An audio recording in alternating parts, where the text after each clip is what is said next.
Hi guys, and welcome to another video. If the previous endgame videos were so easy for you, this one could be right. In this position we have a pawn ending with connected passed pawns on each side.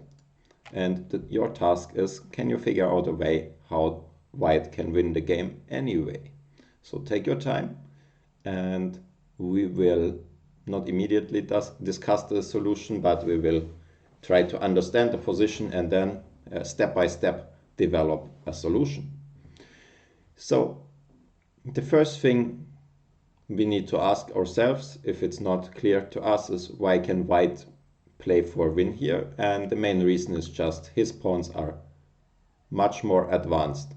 If his pawns weren't more advanced and black's pawns would be, let's say, here and here, then the white king could never run to help his own pawns. So the basic winning idea should be, at some moment we can push and then run with the king and support them, or we can run first and then push. But this is not so easy. For example, we can start with some try and check if it's working. So I would just dive into the variations as soon as I spotted some ideas and check them. Maybe they are working already. So my first idea is, okay, I push. Where is the king going? Okay, if I don't know yet, I just try out one move. Let's say king f8. Okay, I run. He's running. Oh, I realize now white is mating. White is much faster. So probably after f7 check, king should go to g7. Okay, I'll try again. I run. He's running, I'm running. He's running, I'm running, check.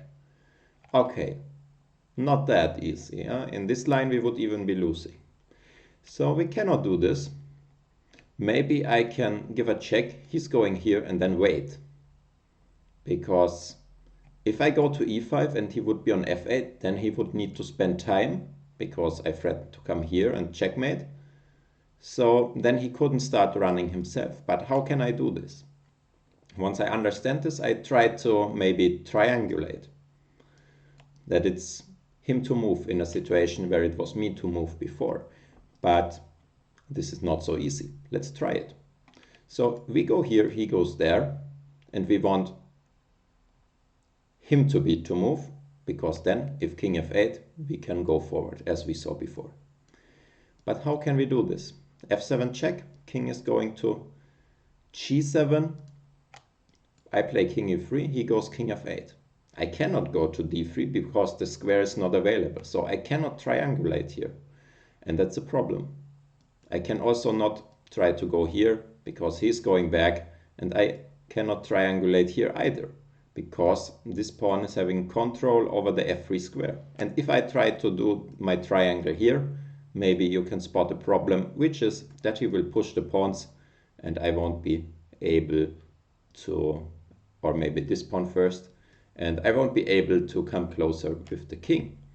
So somehow we need to change the right to move in some situation, and the way to do it, it's difficult, but it's kind of going back and forth and trying different things. We could start with king e3, because if he goes to f8, then after this check, he didn't go to g7 straight, but he went there in two moves, and that's how he loses the tempo. And once you spotted this idea that you can do it this way, you can convince yourself that all the variations work. So we go king e3, he's going to f8, we push f7 now. If he is going to e7, I think it doesn't change that much because it's just the same. He needs to go to f8 next. And okay, king e3, king f8, f7, king g7, then we go back to d4, and then he needs to go to f8 because he has no other squares. He can of course not sacrifice any pawn because then we just win slowly. We pick up the first and the second, and once he is on f8, we go king e5. And he needs to spend time with king g7. Maybe he also can try king e7, which is another defensive resource, because after king g7, king e6, e3, king e7, we win quickly. But what's going on after? Once again, in slow fashion, king e3, king f8, f7, king g7, king to d4, king to f8, king to e5, threat to go to f6 and g7 mate, and he goes to e7. Is there a way forward? Otherwise, we are struggling here. And I also need to think here, because I have not prepared this one. My first try would be, okay, I cannot go here because then I don't come in. I cannot play g7, so maybe I should try to go to f4. He needs to go to f8 again. And then maybe I can try this way, but then he will come to g7 again. That's kind of annoying. Can we play maybe king f5? But again, king e7 is kind of the nasty way. Okay, can I try to be still in time? King e7, king g5, e3, king h6, e2, but that's just too slow. So still not so easy. Let's try again. King e3, king f8. We win the tempo, we go to d4, he goes to f8. Maybe we can just take the pawn, because then he has no chance to play king e7 because we would take the other pawn. And if king d5, he needs to run king e6. If e2, then we play king f6 and checkmate. And if he is going to g7 then we play king e7, which should be enough.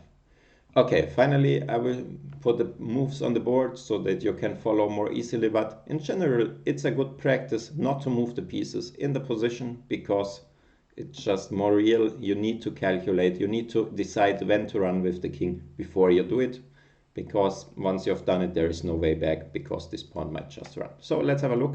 King e3, king f8, we go here. Okay, he's waiting one or another way.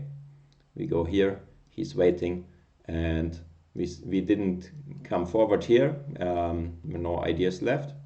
So that's why we decided to play king d5. Now he needs to run. We play king e6. If e2, we go here and checkmate next. Even though he already would have the queen on the board, he's just lost. And so if he realizes this idea and plays the king here, then we come king e7 and we will queen with check and we will be first. So that's it for this one. Hope you could learn something from it. The main topics you should reconsider when you want to think about the position, what did you actually learn, is how to lose a tempo, like how can we try to win time or lose time to make the right who is to move change, and also how to actually triangulate if you have no triangulation, which is forcing the black king to go to this square via f8 where he is just losing one tempo. That's the only way, and that's why it's maybe so difficult. What you should also learn is sometimes with equal material, equal structure, you're just better if your pawns are more advanced and you can run to support them in one moment. This is of course the moment where you need precise calculation. So that's it for today. I hope you enjoyed the video. If so, please like and subscribe, and I hope to see you next time. Goodbye.